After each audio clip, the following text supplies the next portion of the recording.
Hello and welcome to another episode of Boundless Body Radio. I'm your host, Casey Ruff, and today we have another amazing guest to introduce to you now. Ethan Saal is a former collegiate tennis player and a certified mindfulness meditation teacher. In his athletic career, he discovered how meditation could benefit his performance, both on and off the court. During his junior year, he co-founded Be Mindful, dedicated to offering guided meditations and mindfulness-based discussions to students, teachers, athletes, and the community at large. His fantastic TEDx talk is called The Silent Epidemic, where he shares his own journey of struggling with mental health and learning how to care for it. His goal is to increase awareness of the stigma surrounding mental health, especially in athletics. Ethan Saal, it's an absolute honor to welcome you to Boundless Body Radio. Casey, thank you so much for having me and grateful to be here. It's such an honor. I just got done watching your TEDx talk for the second time. It is very, very good. We'll be sure to link to that in the show notes. It's something I definitely want to talk to you about in detail. But before we do, we haven't had a high-level tennis player come on our show yet. And so I'm very curious. I used to play, a little bit like in middle school and high school. I'm curious, do you know where the scoring system for tennis came from? It's absolutely bananas to me. Well, you're being generous by saying high level. I play collegiate tennis, but the scoring, at least it has the word love in it, which is nice. That's true. It's always a big conversation when I'm begging family or friends to watch the French Open or any of the major slams. We have to discuss how it works so that they're intrigued. But frankly, I think people love watching, so don't have to entertain them too much with that. Yeah, that's true. I mean, it is super fun to watch. I love watching tennis, but it seems so arbitrary. I like love. I mean, better than, I guess, like turtles or spaghetti or any other word they could have used. And then it goes by like 15-point increments, and then it goes by a 10-point increment, back and forth. Like, why not just like first one to 5 or something? Yeah, they're trying to make our lives harder, as if we don't have enough to think about out there. Exactly. What's your favorite major tournament to watch? Definitely the French. That's why I mentioned it. I am enthralled by red clay. I think it's beautiful. There's actually a red clay court near me that I like to run by. And sometimes I'll just sit there and maybe even touch it to feel it again. But I used to play a lot in South America, actually, because my family's from there. And I grew up playing on those red clay courts that it was a dream for me to play on them. And just watching the French is always beautiful, especially because Nadal was a role model for me growing up. Wow. Dude, that's so funny. I was just thinking, like, the only place I've ever played on a clay court was in South America. I was in Brazil. They have them all over the place. Nice. Where in Brazil were you? We were in the southern part of Brazil, in the state called Santa Catarina. I'd lived there for 2 years. Oh, wow. You should have told me you lived in South America. That's awesome. That's so funny. Where were you? My dad's from Argentina, so we'd go down there a lot growing up. Wow. Oh, that's awesome. Dude, my heart is still broken from earlier this week at the time of this recording. Argentina and Brazil in the Copa final. Man, Argentina got that one, and I was a sad panda for a little while. I'm sure your dad was pretty stoked. I mean, I was on the other side of the coin. I was jumping up and down. I'm proud to say we finally, Messi finally won a major title, and I'm just so happy for him. Man, I'm actually wearing my jersey right now. That's amazing. That's so funny. All right, well, you're not the right guest for this show, so we're gonna cut this here and see you later. No, you're right, dude. It was interesting, like feeling the pain of Brazil not win that game and knowing the people get so intensely into soccer down there. It's like, I mean, it's like food. It's like water. It's same in Argentina, but still to see Messi come away with that cup and the joy and knowing everything that he's gone through, like it definitely eased the pain a little. I'll say that. Yeah, for sure. And frankly, it's sort of ferocious how crazy fans can be, whether it's in South America or, you see the news now with what happened in England. It can get a little wild. And, there's a story of a Colombian soccer player that, had an own goal back in the day. I forget what year of the World Cup. And when he left the plane, someone shot him. And it's a really sad story, but it's fanatics, and it sometimes get a little out of hand is what I'm trying to say. Yeah, seriously. No, they care a lot about soccer. Oh man. So you have such an interesting and nuanced story. I would love to hear it. What was it like growing up? Did you grow up partially in Argentina or were you mostly stateside? No, I grew up in New York in a suburb I would say about 30 to 40 minutes outside of the city. I just used to travel to Argentina once a year with my dad to see family. But yeah, mostly grew up in New York in the suburbs. Gotcha. You have experienced a lot of mental health issues in your life. When did that start to become a thing? Probably earlier than I identified. Mm. But I would say it really sparked up at the end of my freshman year is when it really sort of blew up, and I realized I need to do something about this. Or do you know what? Better yet, my family realized I need to do something about it. So they recognized it in you before you could recognize it in yourself, almost. I wouldn't say that. I definitely recognize that I'm a very self-analytical person, very aware of my feelings, a little bit too aware if you ask friends of mine.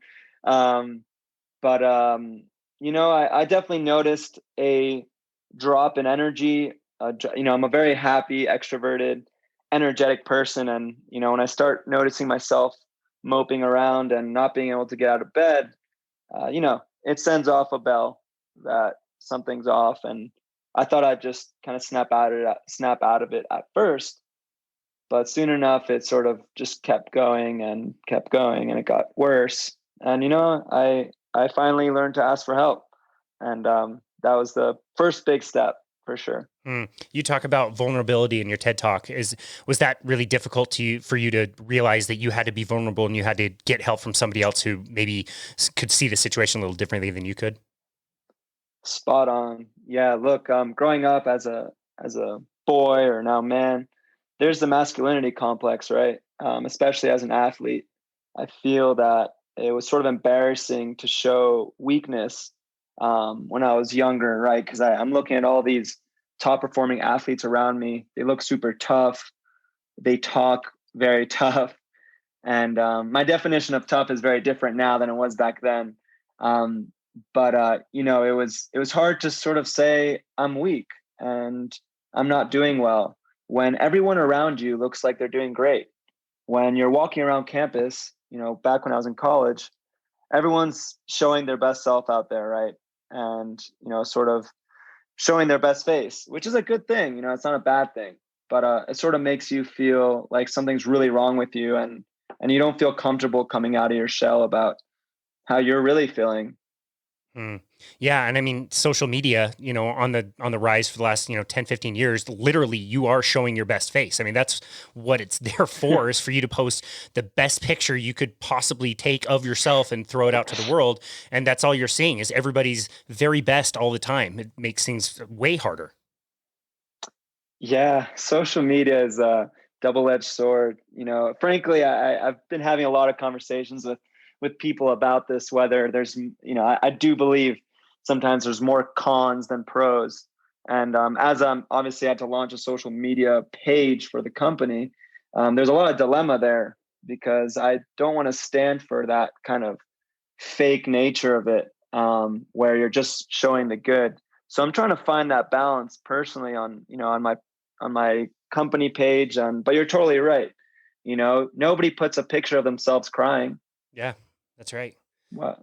Yeah. I mean, Why would good. you do that? That's right. Yeah, no, that's a really good point. It's hard because it's like that's where people find things these days. It's not like if you want your company to be successful, you're going to take out some ad in the, phone book or put up like a billboard. Like you have to be on social media, and it's hard. Like I find myself doom scrolling Twitter, and in 30 seconds I'm just furious and want to like punch a hole in my wall. I'm like, "Wait a second. Why are these words in Wonka vision bothering me so much?" It's crazy. Yeah, yeah. And like it's also it's an alternate reality almost. It's you're looking at everyone's lives and the places they're going, and then you lose sight of where you are right now. Someone's in Hawaii. Your friend's in Hawaii. Oh, what a beautiful picture. How much of that time do you spend saying, "Oh, I'm so happy for them," versus saying, "Oh man, why don't I go on a vacation like that, or why can't I be there?" And then you lose sight of where you are, and maybe you're somewhere really nice, or maybe not. But at least it's hard to stay present when we're constantly scrolling. And what drives me crazy is scrolling at the lunch table or dinner table. I always try to make a rule to leave the phones somewhere else, or at least put them down, just so we can connect. But it takes you away from the moment. is the biggest thing that I say about it. Totally. No, totally. That drives me bananas. I don't like it when people are doing it around me. And then it's just so crazy to see, like, you go to a restaurant and you look around and like a couple is enjoying a beautiful meal and they're not even, but they're not. They're looking at their phones the whole time. And it's almost like, are you guys texting each other? Like, you're right. I think we're on our phones way too much, especially in social situations. I mean, here we are, like feeling as disconnected as we are, yet almost every opportunity we get to have greater connection with somebody, we waste it. It's crazy. Yeah, and look, I'm not here to tell anyone what to do, right? That's not I'm not trying to give off that vibe.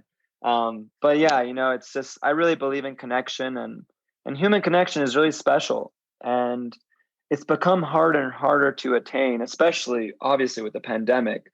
We're on our phones more. I bet you the research shows that. I haven't really looked into the numbers, but yeah, I really try to make an effort that, let's say I drive to lunch, I leave my phone in my car, and I go to lunch without my phone, to meet whoever I'm eating with. So then I don't even have the urge to look at it. And that's sort of just something I do that helps me stay connected and in the present too, and not getting, because your phone can also ding. You can Right. get a vibration in your pocket, and next thing you know, your mind is thinking about, oh, who texted me? Yeah. Did this person just get back to me about this really important job application? Or did this person that I'm interested in just text me? It's very arousing in a way. Yeah. Absolutely. It's designed to be. It's designed to draw us in. And you're right. Like you can get a message on your wrist now, and like it's so weird. You're having a conversation with somebody, and they go away from the conversation so they could look at their watch and like, do you not have time for me? Like, what is going on?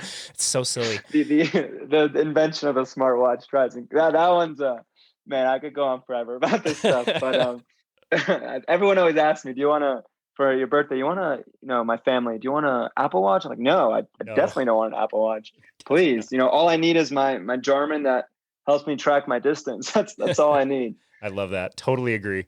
I want to talk about the manifestations that you experienced of the mental disorders. I mean, you mentioned anxiety. What did that look like for you? Did you experience depression? What things were you feeling in your darkest days?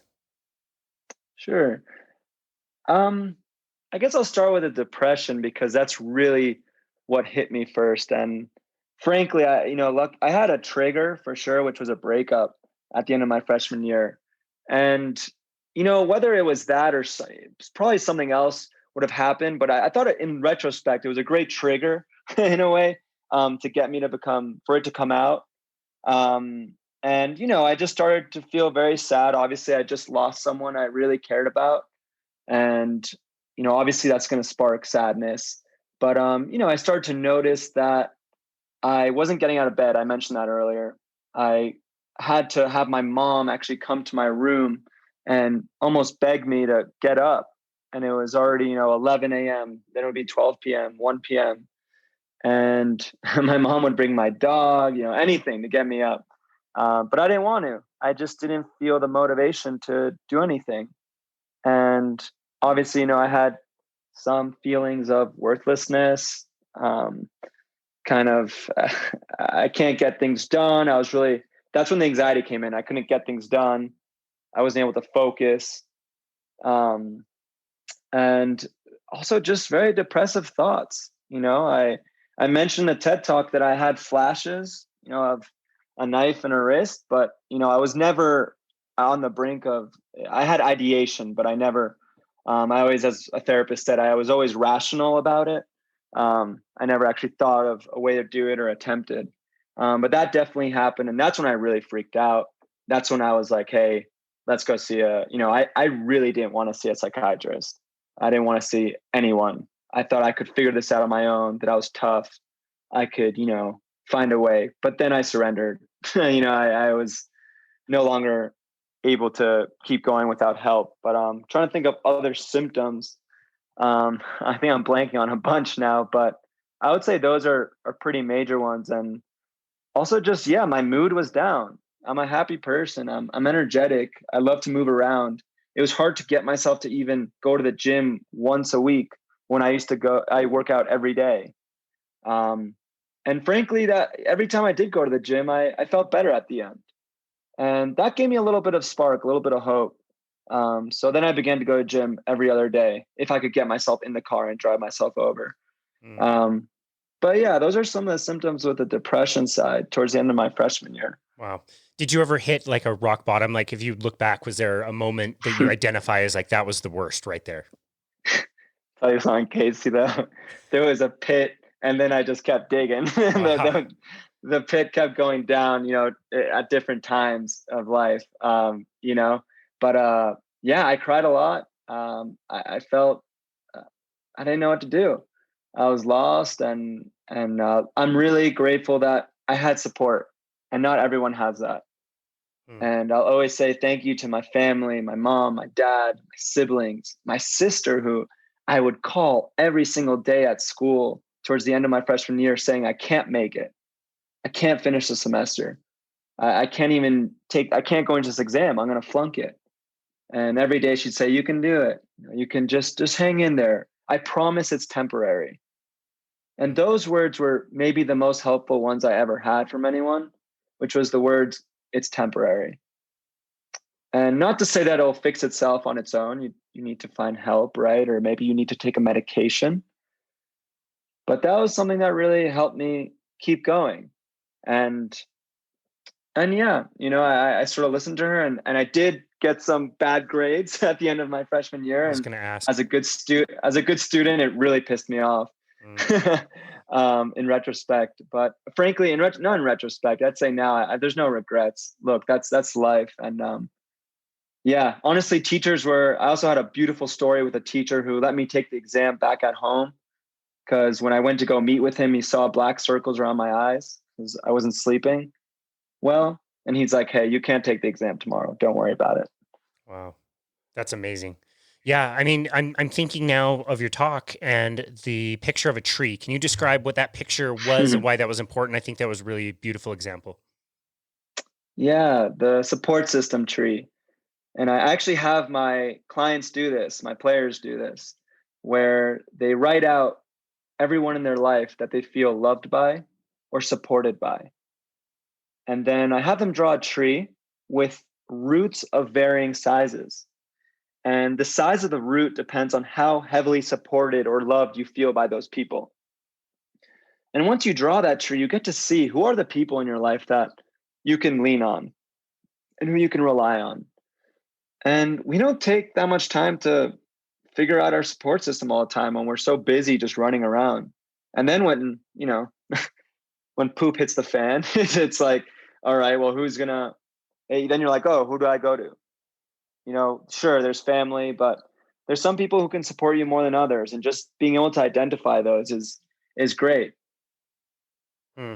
That sounds really helpful. I mean, I can't remember what the stat was, but I heard recently even like the number of people that don't feel like they even have like one person or two friends in their lives or something like that. I can't remember exactly what the numbers were, but it was pretty shocking to see like so few people even feel like they've got somewhere that they can go if they have an issue. So an exercise like that sounds like it's really helpful to help identify those people in your life.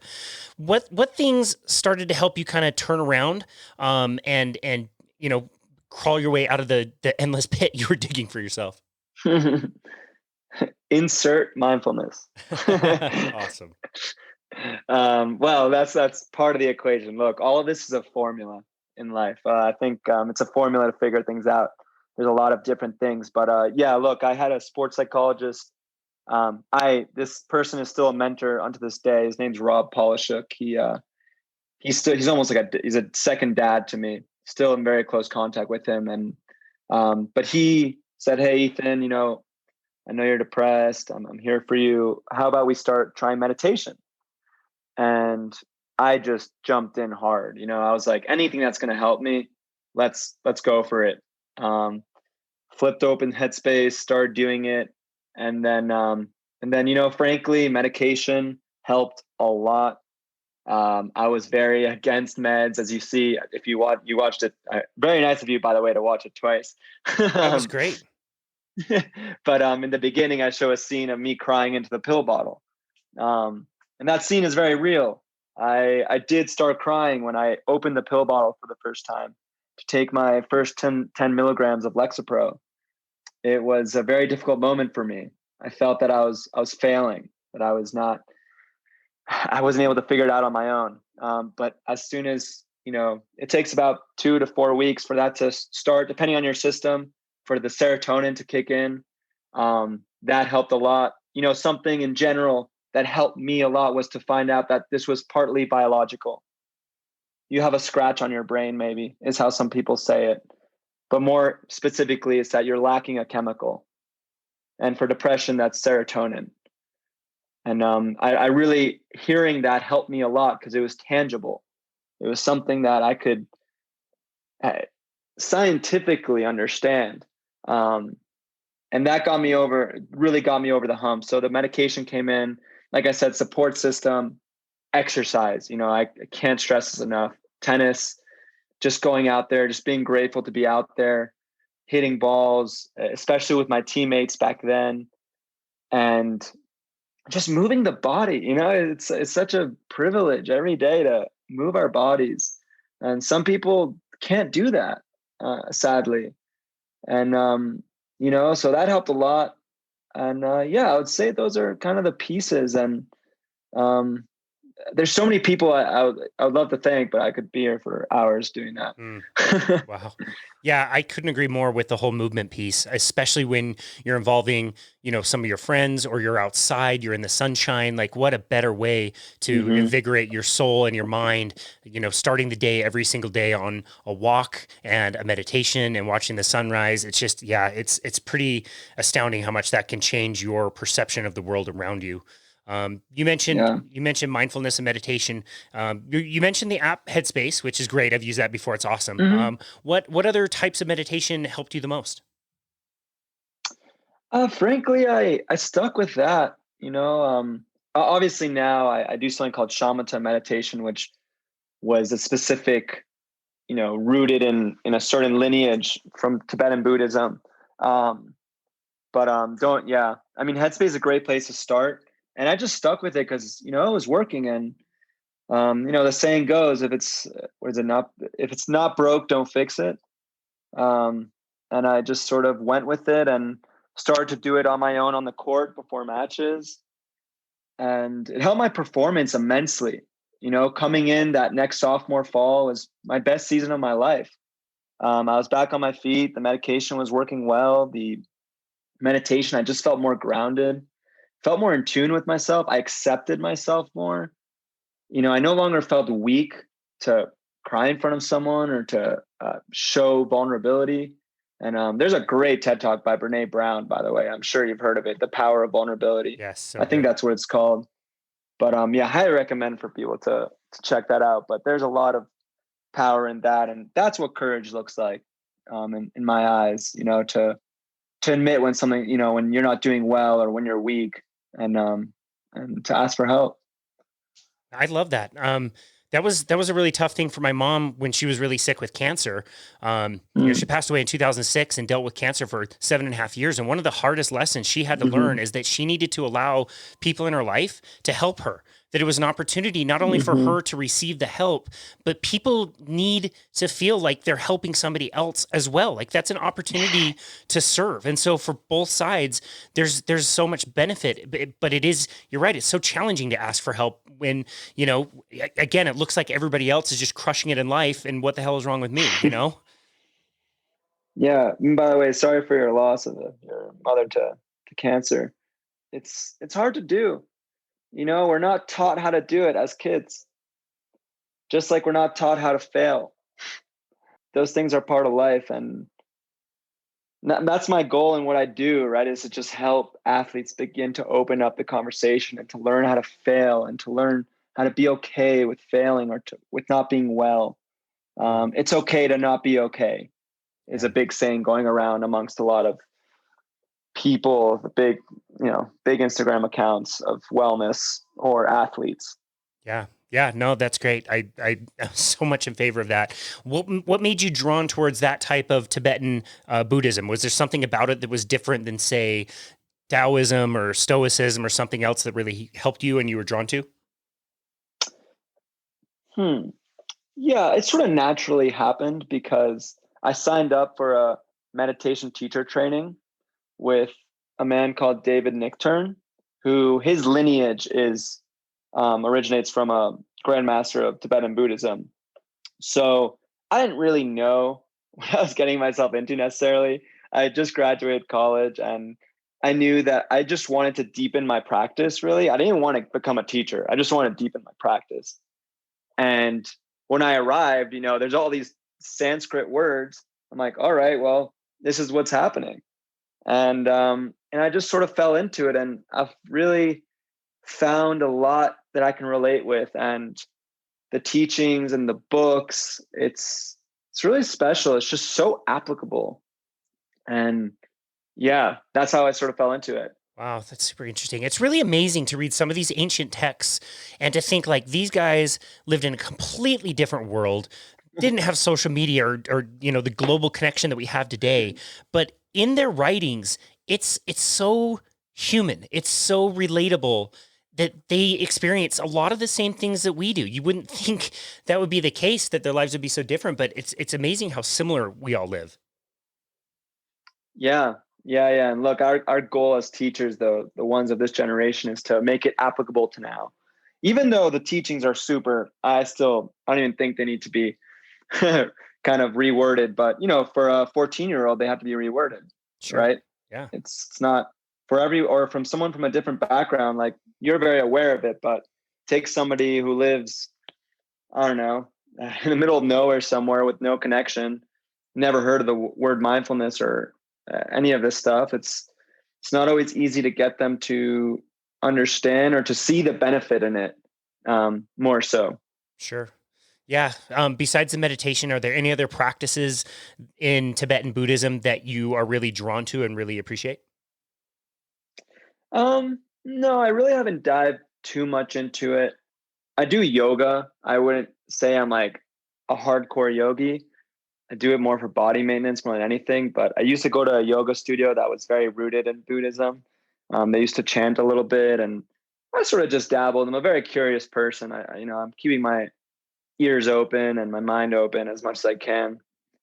So I haven't really done any other intense practices other than try to deepen my meditation practice Gotcha. over time. And I also try to attend seminars of my teacher, and that's also like obviously part of deepening my spiritual side. Can you tell us when you decided that you wanted to make this like a business, you wanted to make this a career or something that you wanted to do for the rest of your life? It's not, it sort of came out of nowhere. It came out of left field for sure. In a way, I was working a job doing marketing for a software company, back, it must have been like a year and a half, 2 years ago.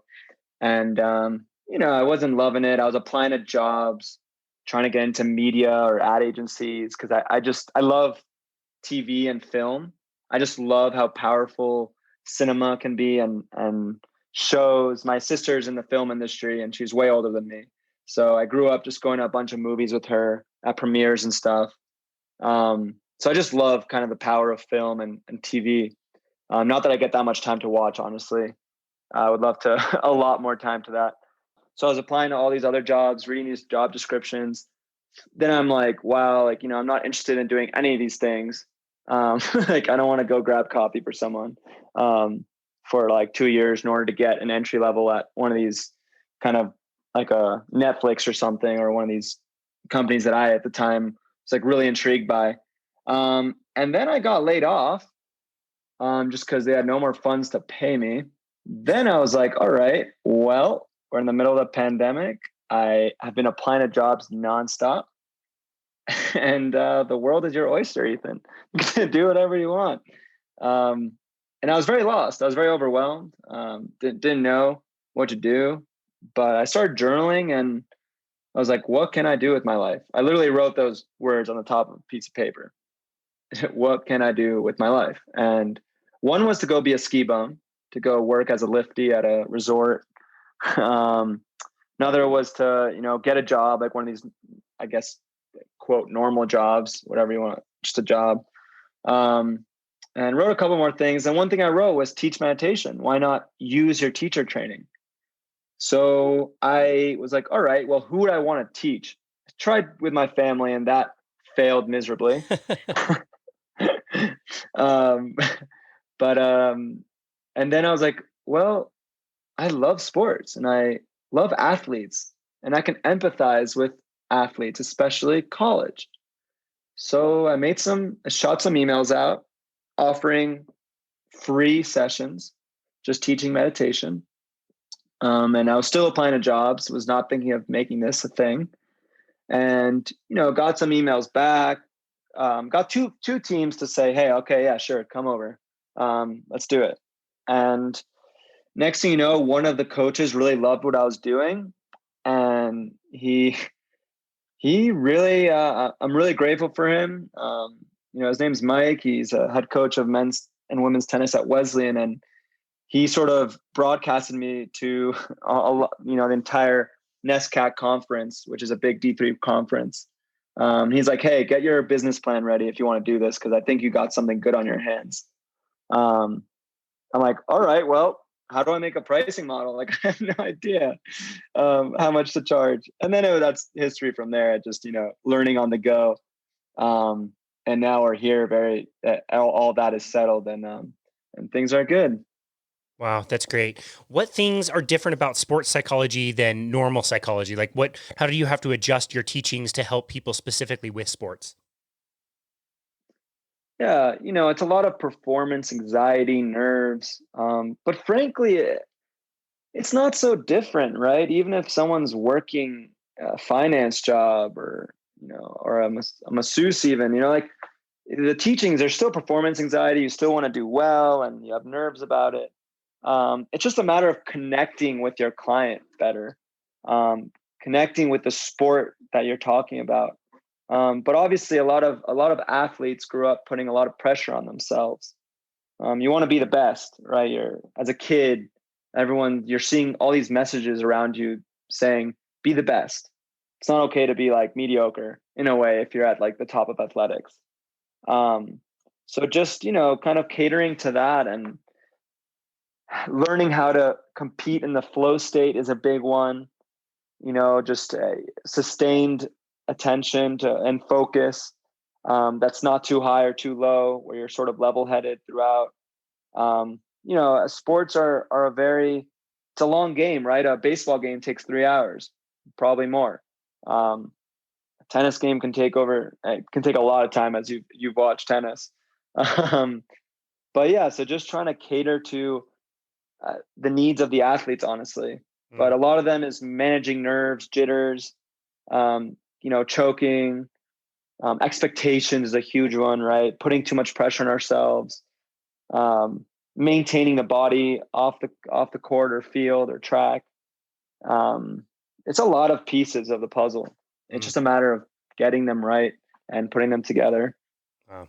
I love that. I love that you mentioned flow state. This doesn't have to be like a perfect definition, but what does that mean to you to be in a flow state?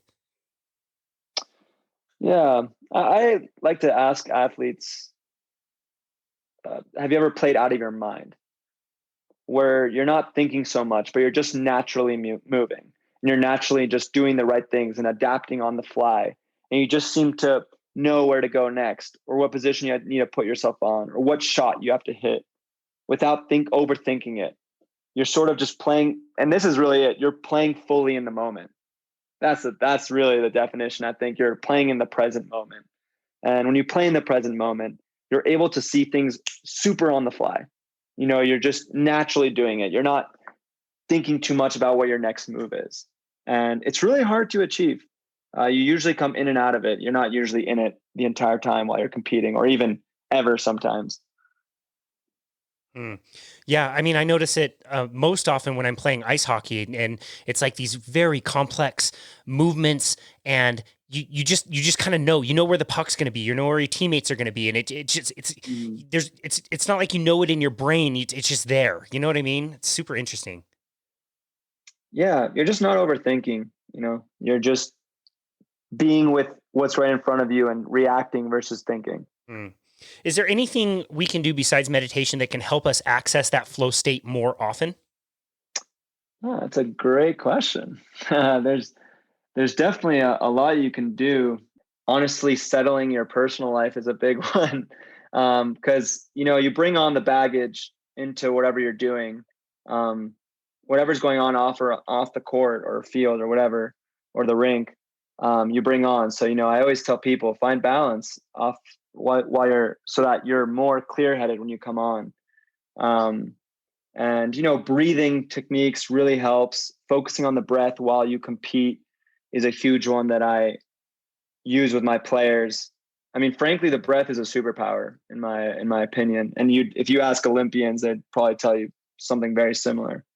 The breath, I'd go with that, honestly. That's great. We couldn't agree more, actually. Is there any particular technique, like maybe just the first thing that comes to mind, that you really enjoy and have got a lot of mileage out of over the years? Yeah, honestly, just bringing your awareness to the breath at its natural cadence, at whatever it is at that time.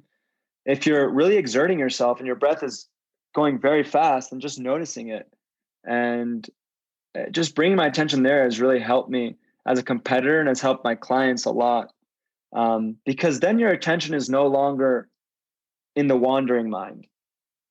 You're no longer thinking about all the other stressors or all the other things going around you. You're just bringing your focus to something that's always in the present, which the breath is. Yeah, man, I like that. I like that you make it so approachable. It doesn't have to be one single way. It can be however it is, but just make sure that you're focusing on that calm breathing. We found that, I love to use breathing apps. I think the Calm app has been really great. We do mouth taping at night where we close our mouths shut and train ourselves to breathe in and out through our nose. And it's amazing how some of these practices it improves your whole life in really surprising ways. And it's great. We encourage everybody to explore their own practice of breath work so that they can access those benefits. I think it's fantastic. Yeah, that's great that you guys do that. That's awesome. And there's so many great techniques, like box breathing is another one, right? There's so many in yoga too. They do a lot of all these complicated names for breathing. But yeah, it's so powerful, and I'm glad you guys explore it too. And I'm sure you use it. I saw you're a personal trainer. Yeah. Right. Yeah, that's right. So we try to use it with our clients. Yeah, I was gonna say, I'm sure I wouldn't doubt it. That's awesome. Yeah, it's great. I mean, if we can take, for example, an endurance athlete and teach them how to breathe in and out calmly through their nose, that they will literally activate more of a parasympathetic response so they can relax and they can go and do an event, a race, and it's that saying, it's chop wood, carry water. You're just doing the task that's at hand right now. It's so much easier to do that when your breathing is calm and cool and collected versus, man, I don't know how many races I did back in the day before knowing this stuff. And your anxiety's through the roof. You're breathing in and out through your mouth. Yeah. Your heart rate is jacked. Like it's so much more beneficial to just be chill and calm and be in the moment and appreciate it for what it is. Yeah, that's what I love about these ultra athletes, especially. I'm sure you're pretty well acquainted with them. The breath is like everything, right? You got to be super efficient with everything, and got to make sure you're getting that oxygen in. If you have no oxygen, you're not going anywhere. Yeah, that's right. That's right. I've heard you talk a little bit about emotional resilience, and I come across this quite a bit. And I'm wondering, what do you mean when you say emotional resilience, and what are some ways that we can increase that? It's just the capacity to stabilize after very intense things, or even little things. Like let's say you're about to enter practice as an athlete and you just got a bad grade. You just failed an exam and you're about to go into competition even. Let's make it more intense. You're going to the finals of NCAAs and you just failed an exam. Are you able to not let that override your brain and dictate you? Are you able to sort of stabilize? And that doesn't mean ignoring it, to be clear. And I think a lot of people think that meditation is about quieting the mind. It's not about quieting the mind. And in my opinion, it's more about accepting what's there and then bringing the attention back to what you're doing. So when you're able to do that, you're becoming a very powerful human being, because you're able to not get thrown off by little things or big things while you're trying to focus or for anything serious, right? Like you see something, a fan, people screaming at you, like they're super mad, right? Are you gonna give in and sort of go haywire as well? Or are you able to keep that stability and that equilibrium while that's happening in order to make the right decision or the most level-headed decision that you can make? So that's sort of like in a nutshell how to put emotional resilience. Obviously, like also with just finding out really hard news, it's just a matter of learning to accept things that are coming at you and working with them in a way that allows you to keep doing what you're doing at your best.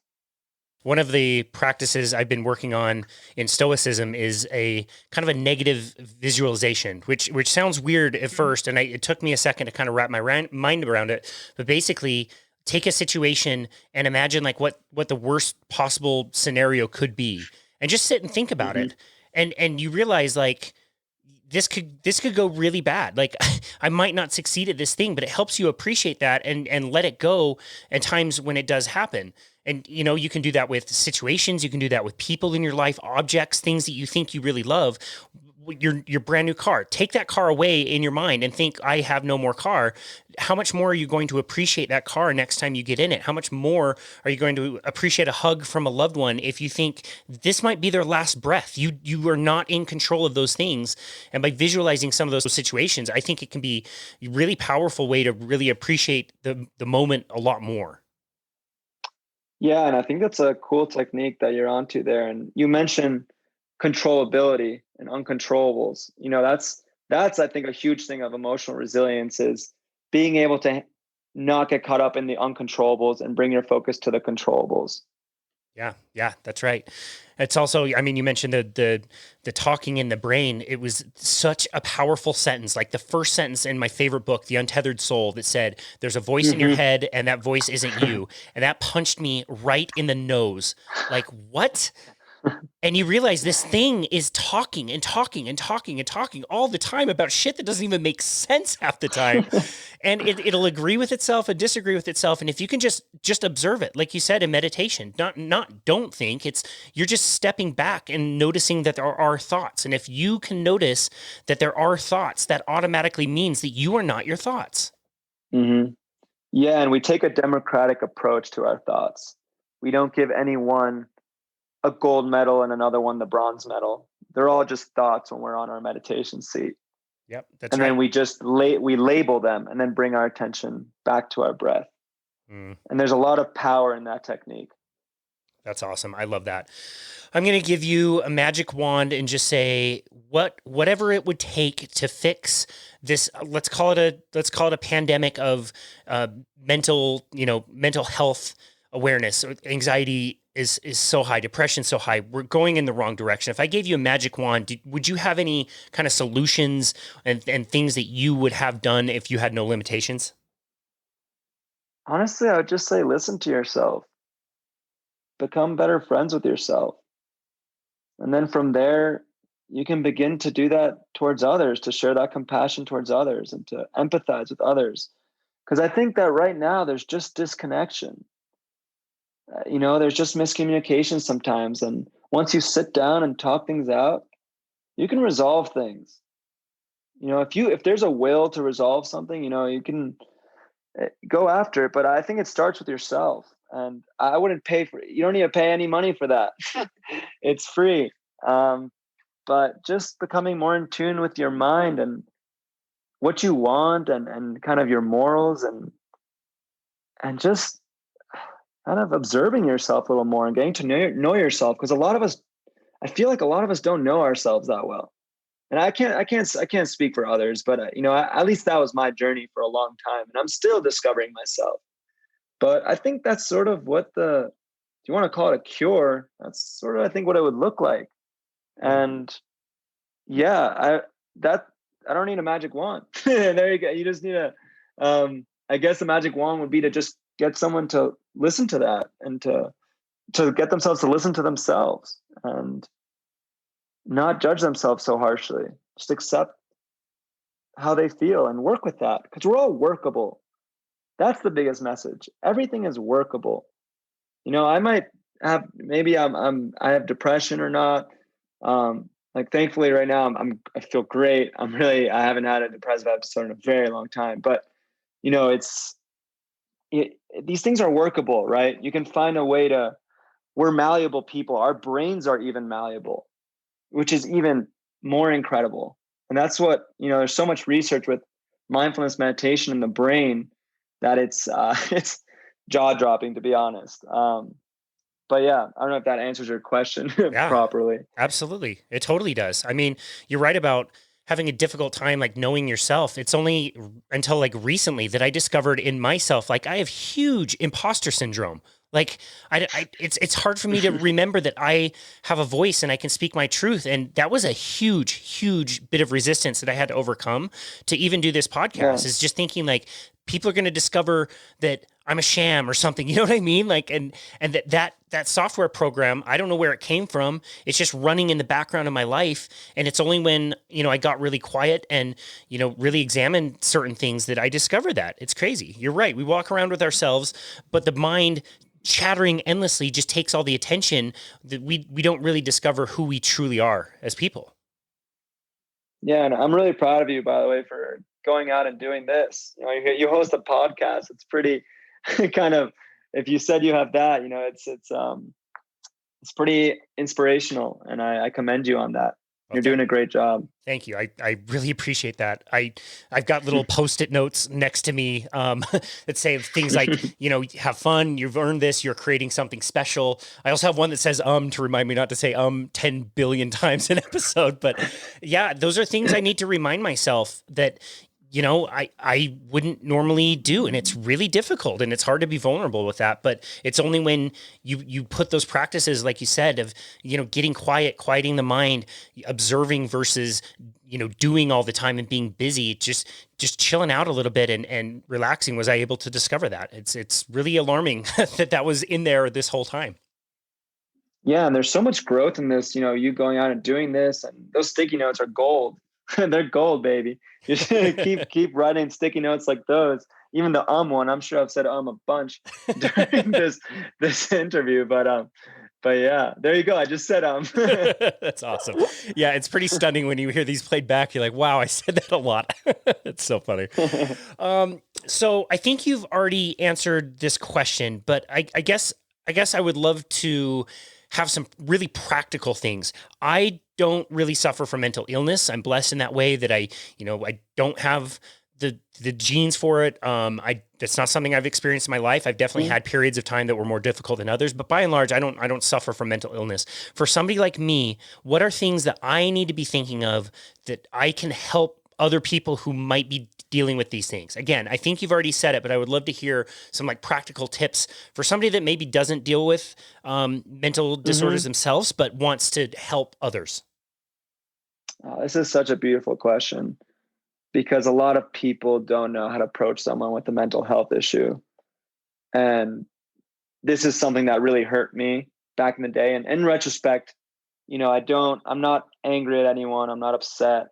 And I wasn't upset back then, but some people would just say, snap out of it. You're choosing to feel this way. And those lines really hurt. And they were coming from people who really loved me and who really cared about me. So I think this question is really strong, and I'm glad you're bringing it up. And I would really just listen a lot. Go speak to the person and hear them out. What's wrong? How are you feeling? I'm here for you. Showing support constantly. And I think that that's going to help them dive into themselves a little deeper by just speaking. It's almost like you're providing talk therapy for them when they begin to just tell you about their problems, and you don't even need to respond. A lot of times when we try to respond, we try to fix people. Sometimes just listen. And I do this exercise with my players as well. We do something called a dyad, where the players, I have them going pairs of two, and one speaks for 3 minutes straight about a question. And the other one just listens with no reaction. And they never get to respond. They only listen. Then the other one goes. But yeah, just kind of showing support and having them talk about their problems. And then sort of, if you see a way to direct them to help, or if you notice they need to maybe see a psychiatrist or a psychologist, don't shove it in their face. You need to, we got to really put some time into thinking of how can we approach them in a manner that is not aggressive and that they will be open to. Because when someone comes up to you and just tells you to do something and you're like, this is annoying. I mean, just like, get out of my face. You're sort of just like projecting onto me. I don't know if you've ever experienced that. Oh, of course, definitely. You just don't want to come off as that, essentially. But yeah, so that's how I'd go about that. That's a great technique. I think that would be super helpful. We're so often we're not listening. We're thinking about the next thing we're going to say, or our mind's drifting off somewhere else. And I think that's pretty apparent to the person who's talking if they're not being, heard. I think they can feel that type of energy. So what a great exercise to do. 3 minutes of just listening and not responding. I think that's wonderful. Great technique. Where do you see your company going in the future? How would you like to spread this message, and where do you see this ending up? Yeah, a lot of big ones there. But I guess the overarching word is scalability. And yeah, like right now we're ramping up for this season. Got D1 schools and D3 schools. Pretty packed schedule. So this year we're just going to ride out, continue to just kind of provide for all these clients. And down the road, I'm looking to hire, right? We're trying to get more teachers so that we can get more teams at a time, expand into not just college sports. It could be high school, it could be pro sports. And look, you can even go outside into the corporate world as well. It's not, you can adjust your teaching. In the end of the day, it's mindfulness meditation training. It's the same kind of base. So it can go as large as you want. You look at companies like Headspace and Calm, we've already mentioned them. Those are over $2 billion companies net worth. Like we're talking, which is crazy, I would say a century ago, meditation wasn't even a word really in the business world. And that's something that's really jaw dropping to me and well, not to me anymore, but to a lot of people when they hear it. But yeah, that's sort of in terms of growth, we just got to hire. And, obviously I mentioned, I know we spoke about creating a podcast. If I ever, I appreciate your offer to help me out if I ever need it, when I start to do that. But that's definitely part of it, right? Social media will continue to grow, and just really my goal for this year is to start hiring a little more in order to get those different areas kind of jump started. It's sort of a kamikaze of things right now, me just kind of trying to figure things out on the fly. And I just, my main priority though is my clients. I want to provide this training to not only my players, but coaches as well. These programs are as much for coaches as they are for players, to help them with, how they coach, how they just approach life and player development. Because in the end of the day, that's what is the biggest thing to them, is player development. And that's a special process to be a part of. And I'm really grateful to have the opportunity to have a hand in that. Yeah. Wow. That's amazing. So happy for you and your business plan, and knowing that, yeah, you can scale this in any different way for many different things, not just sports. We talked a little bit earlier about feeling supported and offering support. And we talked about your TEDx talk, and boy, that was just raw emotion from you. And again, so vulnerable to be able to get up on stage. But I really specifically want to talk about the time that you had to pause, and, your emotion, you could definitely tell, was like getting to you. What did it mean to have the audience, who is a captive audience, definitely listening to you, but also start to applaud you and encourage you on? That to me was, I think, one of the most beautiful parts of that video.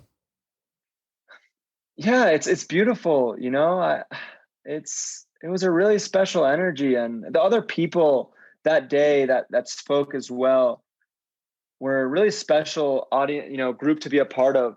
I even remember back in the changing room, the person who was the other speaker after me, we meditated together for 5 minutes, and before I went on stage, for both of us to kind of center in. But it was just such a beautiful event, and to have my family, my friends, it was special, and that kind of support goes such a long way. And you were saying, like, how does it feel to be listened to? Man, it feels awesome. Like, anybody loves being listened to. It's really, you feel validated, you feel loved, you feel cared for. And especially like when I talk to people about romantic partners, like, you want someone who really is there for you and listening to you, and is fully present with you, for the good things and the bad things as well. And so that's sort of, I just felt a lot of love. It was really a special energy. And I do have plans to give another, I have already written a couple of things up that I would like to do talks about, because there is a Silent Epidemic part 2. Here, that's another little secret. But yeah. That's great. Wow. We will definitely look forward to those. Yeah, that's great. Man, this has been a really fun conversation. If you were to leave the listener with one simple thing that they could take and apply in their lives, what would that one thing be? You are the most important person in your life. And not in a selfish way. Well, actually, partly in a selfish way. But the point being is, you really matter. Like, Casey, you really matter. Like, you matter to me, but you really matter, in terms of yourself. And fostering that self-love is not easy, especially for, a lot of people. I think we get lost a lot. And we've mentioned this already in our podcast. We're so busy, we're running around doing our thing, caught up in other people's agendas. We don't take that much time to worry about us. And when you're on an airplane and the flight begins to crash and the oxygen mask comes down, what's the instruction? That's right. Yours first. You put your mask on first before anybody else. And I think, some people might say, oh, that's selfish. And look, I'm very into selflessness. It's very important. I have a mom who's the most giving person in the world, and it rubbed off on me a little too much. I think I give too much sometimes. But it's just really important to be in touch with yourself, and to take care of yourself. Get your sleep, eat well, exercise, reach out to those for support when you need it. Be in relationships that help you rather than ones that might be a little toxic. Treat yourself to a movie once a month if you really love going to the movies. Make yourself your favorite cake if you love cake, even if you're on a diet. Just love yourself a little bit. And when we do that, it spreads. And when it spreads, we see a society that can do a lot more. That's beautiful. I love that. What a great answer. Ethan Saal, where can people go to find you and your work and connect with you? Yeah. Well, check out the website. You can just type in bmindful.studio, which is, there's no E in the B. So bmindful.studio. And give us a follow on Instagram. I'm currently in the midst of trying to grow that bad boy. As I said, it's a love-hate relationship. Totally. But going on the roller coaster ride, and that's at bemindful.studio. And obviously, if you want to reach out for an inquiry, I do work with people privately as well. It's just Ethan at bemindful.studio. But you can even just schedule an intro call on the website. It's pretty easy. And trying to see if I'm missing anything else, like on LinkedIn. Yeah, Be Mindful, and also I'm just Ethan Saal. But yeah, I think that's all the ways you can get in touch with me. Lots of ways. Would love to speak with you. That's awesome. We will link to all of that in the show notes so people can find you and your wonderful work. Man, this has been a great conversation. Thank you so much for empowering us and inspiring us, and for really bringing your authentic self into life and helping people who truly need it. I'm so glad we didn't stop this conversation after talking about the heartbreaking COPA, but I'm so glad that we were able to talk about these things. It's so important and relevant, and we need more awareness around it. So Ethan, thank you so much for everything you've done, and thank you for your time to come on our show today. Yeah, Casey, thank you. Thank you for your time. I'm putting my hands together, giving a little namaste bow. Right back at you. And I'm just grateful to have this conversation with you. You're a great guy. I look forward to connecting more. And I really admire what you do, especially with the little you shared about your background with imposter syndrome. And it's really inspirational what you're doing, and you're providing people with some amazing material to listen to, whether it's in their car or as they go for a run or while they're cycling. You're inspiring people and changing their lives, and that's the power of a podcast. And I think you're doing a really great job of it, and I just commend you on it. Well, thanks, man. That really means a lot, especially coming from you. I think this was a really amazing and beautiful conversation. If it helps anybody out there to love themselves more and to give themselves a little bit more care and follow in your example, I think it's all worth it. So thank you very much. I really appreciate that. I know that was very sincere. I've got a namaste coming right back at you. And thanks again for being on the show. It was really an honor. All right. Much love, Casey. Much love. And this has been another episode of Boundless Body Radio.